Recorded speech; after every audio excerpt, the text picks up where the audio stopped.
বাংলাদেশের 300 আসনের মধ্যে যদি তেলের কথা অনুযায়ী নমিনেশন দেওয়া হয় তাহলে সর্বপ্রথম নমিনেশন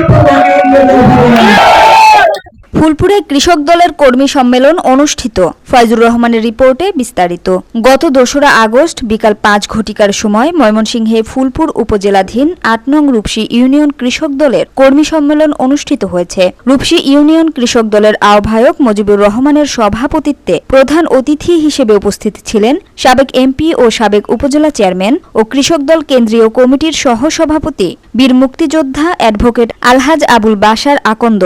প্রধান বক্তা হিসেবে উপস্থিত ছিলেন শফিকুল ইসলাম শফিক, সভাপতি ফুলপুর উপজেলা কৃষক দল। অনুষ্ঠানটি উদ্বোধন করেন উপজেলা কৃষক দলের সাধারণ সম্পাদক খলিলুর রহমান তালুকদার। উক্ত অনুষ্ঠানে বিশেষ অতিথি হিসেবে উপস্থিত ছিলেন নজরুল ইসলাম মাস্টার, সাবেক সভাপতি ফুলপুর পৌর বিএনপি, আব্দুস সালাম আকন্দ, সাবেক কৃষি বিষয়ক সম্পাদক উপজেলা বিএনপি, দেলোয়ার আহমেদ, সাবেক সমাজ কল্যাণ সম্পাদক উপজেলা বিএনপি, সোয়েবুর রহমান সোহেল, সাবেক ধর্ম বিষয়ক সম্পাদক উপজেলা বিএনপি, আব্দুল্লাহ আল ইল্লাল, সভাপতি পৌর কৃষক দল, আবুল হাসান মানিক, সাধারণ সম্পাদক ফুলপুর পৌর কৃষক দল, ইঞ্জিনিয়ার বিল্লাল হোসেন, সহ সাধারণ সম্পাদক ফুলপুর উপজেলা কৃষক দল সহ ইউনিয়ন বিএনপির বিভিন্ন পর্যায়ের নেতৃবৃন্দ, কৃষক দলের বিভিন্ন ওয়ার্ড কৃষক দলের সভাপতি, সাধারণ সম্পাদক সহ বিভিন্ন ওয়ার্ড থেকে বিএনপি, যুবদল, ছাত্রদল ও কৃষক দলের বিভিন্ন পর্যায়ের নেতাকর্মীরা উপস্থিত ছিলেন। নেতাকর্মীগণ সম্মেলন স্থলে উপস্থিত হয়ে স্লোগানে মুখরিত করে তোলেন।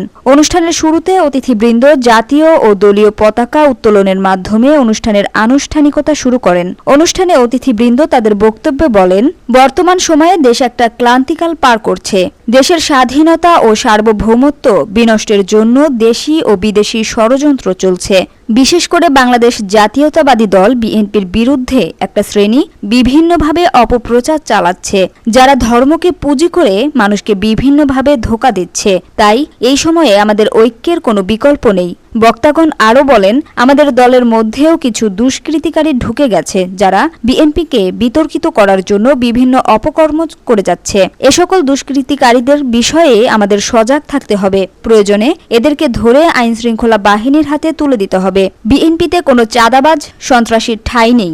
এ বিষয়ে আমাদের ভারপ্রাপ্ত চেয়ারম্যান তারেক রহমান সবসময় কঠোর অবস্থানে রয়েছেন। তিনি পরিষ্কারভাবে বলে দিয়েছেন, কোনো দুর্নীতিবাজ, চাঁদাবাজ, সন্ত্রাসীর স্থান বিএনপিতে হবে না বলে তিনি সতর্ক করে দিয়েছেন।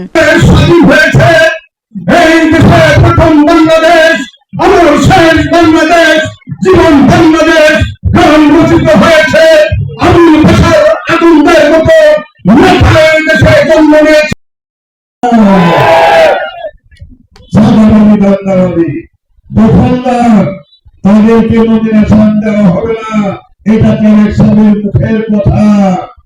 দল হিসেবে বাংলাদেশের সকল জায়গা থেকে আজকে পরীক্ষা তারেক সাহেবের অফিসে তার টেবিলে সকল কিছু মুখ্য নিয়েছে।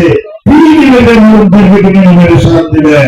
কোন বাংলাদেশ, কোন চারটাবাস কেউ নমিনেশন দিবেন না। তাই আমি মনে করি বাংলাদেশের 300 আসনের মধ্যে যদি তেলের কথা অনুযায়ী নমিনেশন দেওয়া হয় তাহলে সর্বপ্রথম নমিনেশন